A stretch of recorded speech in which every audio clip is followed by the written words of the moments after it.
근데 저는 어떤 걸 특별히 잘한다기보다는 특별히 못하는 건 없는데 특별히 잘하는 것도 없어. 예쁘죠? 왜냐면 어렸으니까.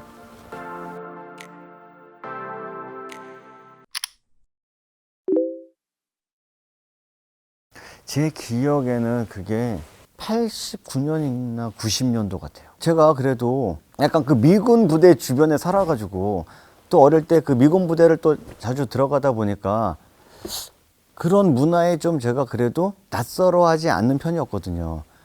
근데 막상 거길 딱 가니까 약간 미국 같다 이런 느낌이었거든요. 한국 나이트가 아니다 보니까. 그래서 굉장히 사실은 신선했어요.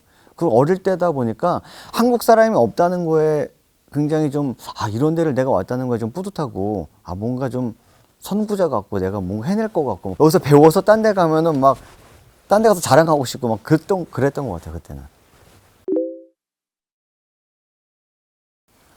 진영이 형은 약간 진짜 이거 타고났다고 그래야 되나? 이게 진짜 동양인 반 흑인 반 약간 그런 피를 가지고 있어요. 좀 달라.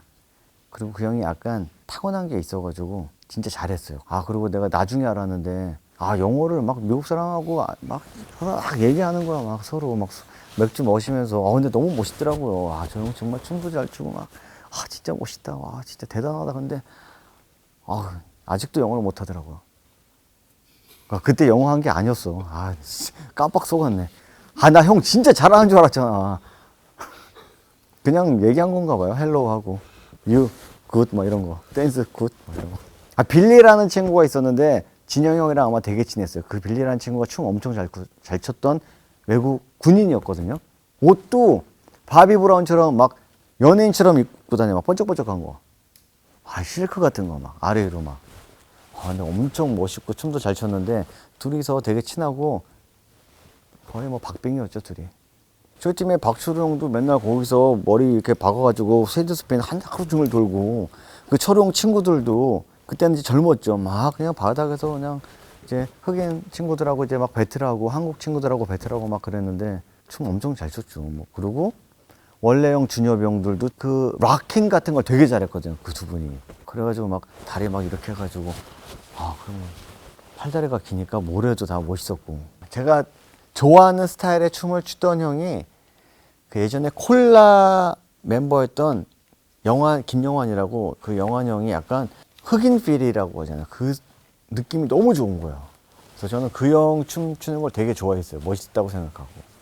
근데 거기 일단 와서 춤출 정도면 사실은 뭐 진짜 우리나라에서 다 내노라 하시는 분들이거든요. 누구는 잘 추고 누구는 못 추고 하는 게 아니라 진짜 다 잘 춰야지만 거기서 춤을 출 수가 있었던 것 같아요.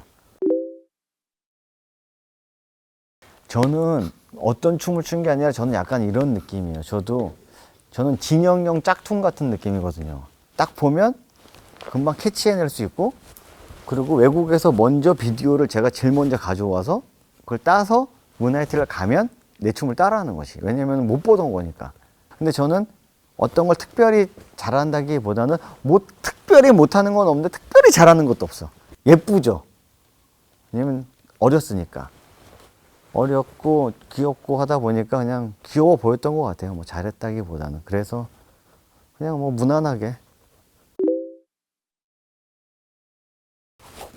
이제 우리나라 나이트 클럽이랑은 차이가 엄청 많은 거고, 스타일 자체가 뭐 테이블에 앉아서 뭐 웨이터가 와서 뭐 과일 안주 시키고 뭐 이런 게 아니고 그냥 입장권이나 아니면 들어가서 원래 이제 맥주 같은 거 돈 내고 마시고 그냥 그런 거거든요. 그리고 DJ가 그때만 해도 보통 한국 나이트는 뭐 20분이나 뭐 25분 길어야 1분이 안 트는데 그때는 느낌 있을 때까지 그냥 틀었던 느낌이 있어요. 뭐 꼭 시간에 구애받지 않고 30분을 틀던 뭐 35분을 틀던. 예를 들면 배틀 같은 거를 흑인들끼리 하거든요. 춤 배틀을.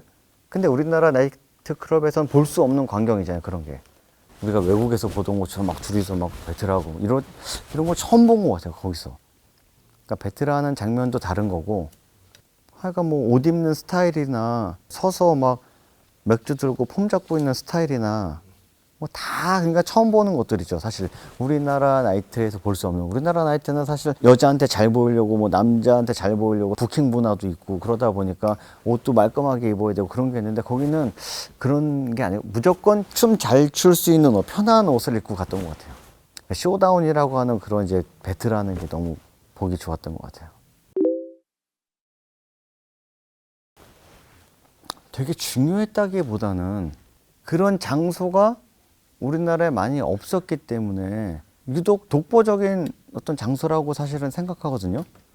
그러다 보니까 또 많은 제작자분들이 문나이트에 있던 사람들을 데려다가 90년 중반부터 어떤 초반부터 후반까지 했던 한국의 댄스 음악의 전성기를 누렸던 그 시기에 사람들이 문나이트 출신의 사람이었기 때문에 더 약간 주목받지 않았나 싶어요, 사실은.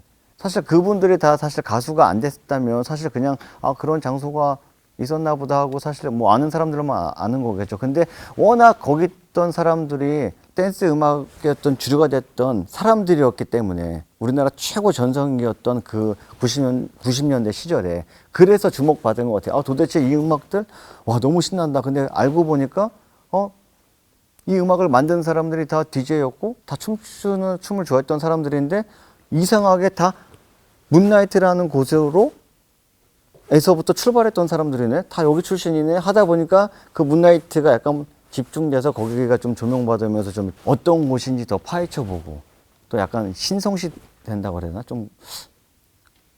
좀 그렇게 된 것 같아요, 느낌이.